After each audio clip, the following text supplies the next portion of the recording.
9 दिन की लगातार लड़ाई के बाद आखिरकार नेशनल टेस्टिंग एजेंसी यानी एनटीए ने अपनी गलती मान ली। पहले नीट में ग्रेस मार्क्स को बार बार सही ठहराने वाली एनटीए ने सुप्रीम कोर्ट में कबूला कि नीट में ग्रेस मार्क्स का फैसला गलत था। इसी के साथ उन बच्चों का नीट रिजल्ट कैंसिल कर दिया है जिन्हें ग्रेस मार्क्स मिले थे, लेकिन इसका असर सिर्फ उन 1563 बच्चों पर ही नहीं बल्कि कुल 13 लाख से ज्यादा बच्चों पर पड़ेगा, क्योंकि अब नीट 2024 का रैंक बदल जाएगा। मामला रविवार 5 मई से शुरू होता है जब एनटीए ने नीट की परीक्षा को आयोजित करवाया था। परीक्षा में इस बार लगभग 24 लाख कैंडिडेट शामिल हुए थे। 4 जून को परीक्षा का रिजल्ट किया गया। एनटीए की तरफ से जारी किए गए रिजल्ट में 67 कैंडिडेट ने 720 में से 720 मार्क्स पाए।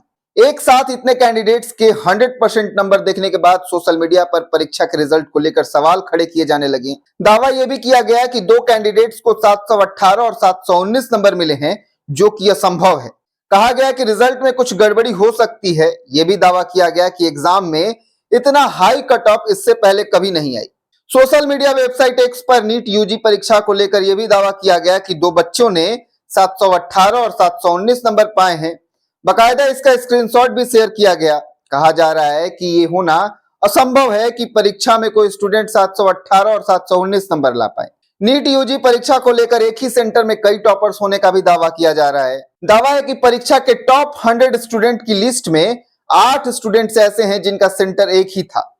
इसमें से 6 स्टूडेंट की रैंक 1 आई है, वहीं बाकी 2 स्टूडेंट्स की 68वां और 69वां रैंक आया है। एक्स पर शेयर किए गए स्क्रीनशॉट में बताया गया है कि सीरियल नंबर 62 से 69 तक सभी स्टूडेंट एक ही सेंटर के हैं। इसके साथ साथ 5 मई को नीट का पेपर लीक होने की भी खबर आ रही थी। एनटीए की ओर से बताया गया, नीट यूजी 2024 के अभ्यर्थियों की ओर से 5 मई को आयोजित हुई परीक्षा के बाद पंजाब, हरियाणा, दिल्ली और छत्तीसगढ़ हाईकोर्ट में रीट याचिका दायर की गई।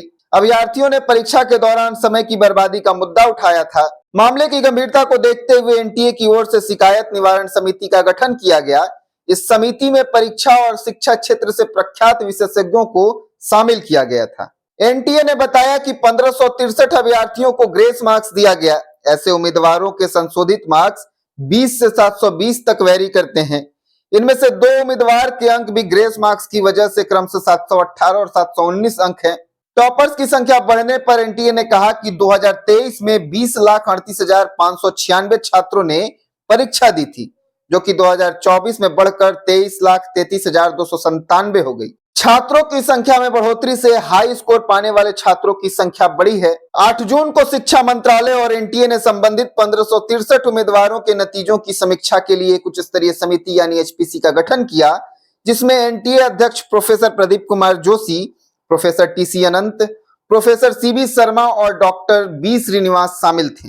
फिर 10, 11 और 12 जून को बैठक करने के बाद समिति ने सुझाव दिया कि सभी 1563 उम्मीदवारों के ग्रेस मार्क्स को रद्द कर दिया जाए। इसके साथ ही कहा कि प्रभावित छात्रों को उनके रजिस्टर्ड ईमेल आईडी के माध्यम से उनके वास्तविक अंक की जानकारी दी जानी चाहिए और उन्हें दोबारा परीक्षा में बैठने का अवसर भी दिया जाना चाहिए। जो छात्र इस दोबारा परीक्षा में शामिल नहीं होना चाहते हैं, उन्हें 5 मई को आयोजित परीक्षा में उनके वास्तविक अंक दिए जाने चाहिए। जो छात्र दोबारा परीक्षा में शामिल होते हैं, उनके पिछले अंक अमान्य कर दिए जाएं। एनटीए ने इन सुझावों को स्वीकार कर लिया। एनटीए की ओर से नीट परीक्षा में दिए गए grace marks policy paper leak सहित अन्य मुद्दों को लेकर फिजिक्स वाला के सीईओ अलख पांडे और 2 अन्य की ओर से सुप्रीम कोर्ट में याचिका दायर की गई। मंगलवार 11 जून को सुनवाई में कोर्ट ने एनटीए को नोटिस जारी किया। हालांकि काउंसलिंग पर अंतरिम रोक से एससी ने इनकार कर दिया। जस्टिस अमानुल्लाह ने कहा कि परीक्षा की पवित्रता प्रभावित हुई है, इसलिए हमें जवाब चाहिए। गुरुवार 13 जून को एनटीए ने सुप्रीम कोर्ट में बताया कि ग्रेस मार्क्स रद्द कर दिया गया है और जिन 1563 छात्रों को ग्रेस मार्क्स मिला है, उनकी परीक्षा दोबारा करवाएंगे। अब सभी छात्रों के रिजल्ट को होल्ड किया जाएगा और 23 जून को फिर से नीट की परीक्षा होगी। 30 जून को रिजल्ट आएगा और 30 जून को ही बच्चों के रैंक फिर से रिलीज किए जाएंगे। एनटीए द्वारा नीट में इतनी बड़ी लापरवाही पर आपके क्या विचार हैं, ये हमें कमेंट कर जरूर बताएं। वीडियो अच्छा लगा हो तो लाइक कर दे, सब्सक्राइब कर दे और साथ ही अपने तमाम साथियों के साथ शेयर जरूर कर दें।